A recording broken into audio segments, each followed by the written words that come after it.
The one katana personal ADB truly agree more top choco taste of chocolate. It's chocolatey. The latex from your partner for life and a Vodafone cash merchant. Abna. Me that say. Daily graphic. Yeah, daily guide. They say times almost a day. It be by actually. Graphic there. Graphic there, but na times them say, oh, you man no matter so. Yeah, to so. Na me de wo call daily guide obokrata yi mu. Me de kan aye ne fa to so ensia ya abamu James Lutrot Ketasko abamu ya wahwe ne kwa no me de kan aye esasem no ediamao na me de wo ebegina kratafa etoso miensa wonim se enra na MPP amanyoko no womo hyase omo etoto mpanyifo edu a womo nyina akwafa nkrata ehwe nim se wom betumi atu franco mu bako ebetumi atu franca adiama party no na ne saso no mpanyifo miensa na enra omo koye Alan Kwadwo Chairman Kojopoku na Vice President Dr. Mahmoud Bawumia na omo koye na enne no womo ekyemu a mpanyifo miensa enne so no womo besan akwakohie mu owura but already akon ebeko enne sanso na ono achi no Kennedy ohene Japan beko na kwabna je Japan wo so ebeko nti no enra ekosi ya woda ebeko miasa na ya woda no owura Francis Adeni mu wono akọ de atwa to kra na wukoda no ebe Dr. Kofi Kunadu Aprakum Dr. Wusu Afriye Akoto na Jogati benyifo miasa na beko nyame Adom a wukwada na ya woda no omo de awie wo Francis Adeni mu so na mpanyefo emiensa no mokoye no mo wieye no wutie mu a na chese yewra lankwadwo chemate chese wenye na de foforo sanse waya kwa nti sheda enya de foforo biasa na owo gidie no ne arehemu se final 5 na ebekọ no obeka ho bi Kojopoku so chese wo sani da so no ese bibia wo so de documentation ni ade nyina no wodne ne omanyina koye nti kia ne ke 5 no so ebeka ho Vice President de omo chese nra ene wo ne waji ne blue kaftana wo wieye no on de kasa na so dey say ene no so smile eko wavy drama na ewo honom no saa ene wo de ekoye na abrante bako a ono eka ne campaign team ne ho Ali Suraj wono ena chese Dr. Bawumia oka campaign team ne ho wono de tonsam 12 anim so de onim say Dr. Bawumia kwan bia so no wono ena ebepie mu abe flag bearer de ama NPP amanyoko no ho asem e wo de bokrata ne fa etoso miensa na eno achi so no otufo akwantu awoko Trinidad and Tobago no so no wo mo kire se wobekọ akosra wo mo ho asam edaha na ene anopa no sia kase bomu Adakulu water project a ye bo ho mane ede kire wo no wo mo kire se wo sha population ye be se 89,000 ene kire o mampani kire se UN SDG go 6 no wo mo guso etu ho na mo se fie kakra di yanim no na o manfo wo enkronkuma mu no ensupa waso mo enya bi edidi dwuma no na wo manya ni nyina bia bibia ebekọ pepepe delegate mu amane na medibi ama no the overseer de obokrata eni the big one was a fallout from a North by-election. NPP wants IGP sacked. Enti se ofa the overseer de obokrata no ne fa to so miensa ensem wom ni we no de meboso ne se Krate chese rehwemu ma beto dwa se MPP amonyoko no se omo de akodan Ghana mampanyi na akufu ado se wonhwe na post sahene Dr. COP George akufu dampare opanyi na adwuma wonyi free nim se wo mu susu se ase no fo koye no opanyi na ase ode aposifo no ehunahuna MPP fo mom bo wo mu hanya kura ma MPP fo dodo no asanse osuro nti wampia meto aba amo panyina wo yi ne se wonko gina mpresi adi bre no MPP amanyoko di mu enti eno ne ma NDC amanyoko ni nya akwan ena ene omo ye nyema bi a wo no mo pe enti IGP a wasi wogina ho no fo amanyoko ni oman Ghana asumdue no wo mu kirem so mkoduru ho no mo opanyini na wo boma NDC amanyoko enti abeya nka mpanimfo hwe na opanyini na djuma emfri ne nsem na opanyini James Jeche kwesenkro ya no braso wase minority welcomes innocent no it's in quote Jache question back to parliament. We ran ye kwatafa to so biensa hono mo a ne mpadifo ahudo bu ha pictures no e na etwa guoru wo mu twa cake gina wo About your cake. But information me so be pick here na pay ni say. See majority MPs no. Wama akansin same. Wamu hunu say opani ni swearing in no. So wamu ko. So wamu enko.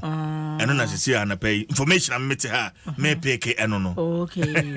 Okay. Since swearing now was like I got back last week. Yeah, but and pay. Yeah. So mbeba na so omma no. O kira no pay bet na dwa so say no. You hunu so omko. Antama premunto de. Na ye hunu. Na ya man bofo de aba. De aba say. Some majority for. No mko man go swearing de beba so we nya abato na mko to. Ebe so. Yeah. Na ase no for the end kuma would the end there. So no ya swear ni. And when before majority no coin. Yeah. And a minority for so coin. What is it? Okay. And then cake in the hano. One more cake. Now we any power mukocha and who share no. And ye sika oni munyum krom so de yaji o chaso poku 2 million no yadi enti ano na eja wo mudi twa cake no ho nsem e wa ha enti honorable Richard Jan gomwa West Marche bedwani David TD von D so e wa ha sei chifu atimokwa Salaga South MP no wo ho no mu bi Zawura Muhammad Ibrahim wo bunyina keka wo hu bom no mobo a opanyini James Jachi kwese ma cake no wonum etwa poku ya soya wa launch enapaye project ewo Aguna East na what ya saying ama party executives enti ono hwa cast no one mampanyini da flag bearer for the NDC John Dramani Mahama mfo nyida ha na cast no a wache no ovo nya democrat no masane lai wom ne asane lai wo hono no party executives edie no na abatan ne nanom a okopi ho nso mfo nyi wa kwatafa eto so 90 when nsema hodo bi na the overseer da obokrata no edie aba the Bokratan so Boamanie Adakulum. Wokon ma Mochese phase 3, 5 districts water supply project or Mampeni ewo Adakulum. Now say Adwa wire on Adakulu wire. No ewo framantemu na one more HS Fimpim no any adunumu 2020 na bobo sumi September mu and Penny for dia so ekobo form na kakran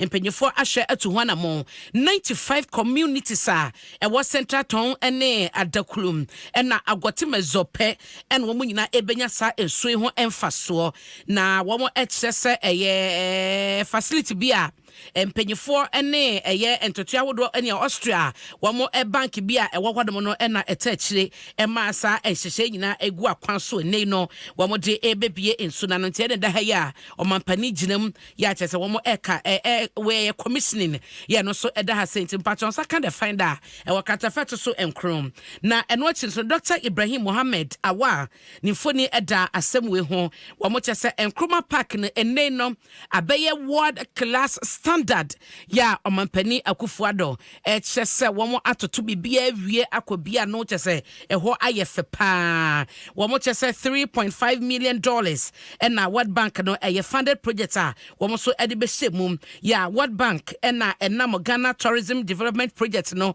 eso ebetu sana mo na wo ede beboaye nti wo hwa museum no oma biem amana ekodanim gift shop esa so ho restaurant toilet drainage network chese enenu bibie bi aba ho no ma wo mo kyeremu a afia pem ahankro aduokro baako 1991 and Jerry Rollins Siren PNDC aban no womo ehye etoto enioma ma chese womo edi park no ehye so na womo chese Ghana's first President Dr. Kwame Nkrumah na womo edi ne din eto so enti no na chese ni kan ne nyamu nyina no na ni munyam hye abna pictures wa ha. Okay, and the infant away. Na ye she. Mashada de guho abo aban no abaso. Oh my dear. Yete de bia ye kan. Sige ekoyi a. Ye beka. Ankoyi so a. Ye beka. Répétez encore pictures no so sisuma mi bi ona. Repeat. Opa Dwaso Nsem. Facebook pictures no. Kwame Nkrumah Memorial Park. The presidential library. What? So ene da ha kama fe we de ka beka we recycle Dubai nkane ni bi na chese ya so wo ya ho nyina yese hyiren fe so butwa na najo nti ayina pie nkasa eh hwe ahanso wo so nyina asade fo ne ka ne si ha no ene si ho no ye de ade hata ho kama ye de hata ho to betumi akọ ene eto school for yo mokọ excursion ni ade St Peter's mission munya na mofa nkwada ne nkọ on abena me how back Ghana ye hu ade say foforo na efa maintenance on be maintaining the war abena oji wo mu di oh yes the war maintenance the war ye mom benefit of no infie na achi infie du achi infie du no mu achi na etesen reception new what first class hotel reception what and I who sa no na we Hilton hotel kra no in fact sikakum omayade nti Dr. Ibrahim Mohammed Awa moni adwuma wadi anim nso no na oye minister of tourism, arts and culture. Yeah. My dear. Yeah. Fe. Na ahanso so ye ayi o. We adaka no ana. Asaje for Dr. Kwame Nkrumah na adaka no. Oh nice. Ye nyina ye beko. Yeah, yakọ ya che sabe na omunye siesie no the say no man no fine side o se yakoba na ye de ani kwohye na yetimi be kirem nti no ho asem wo define that obakata yi ne feto so enwotwe na aka de wempo ade be kan no bibia ni hobi na ma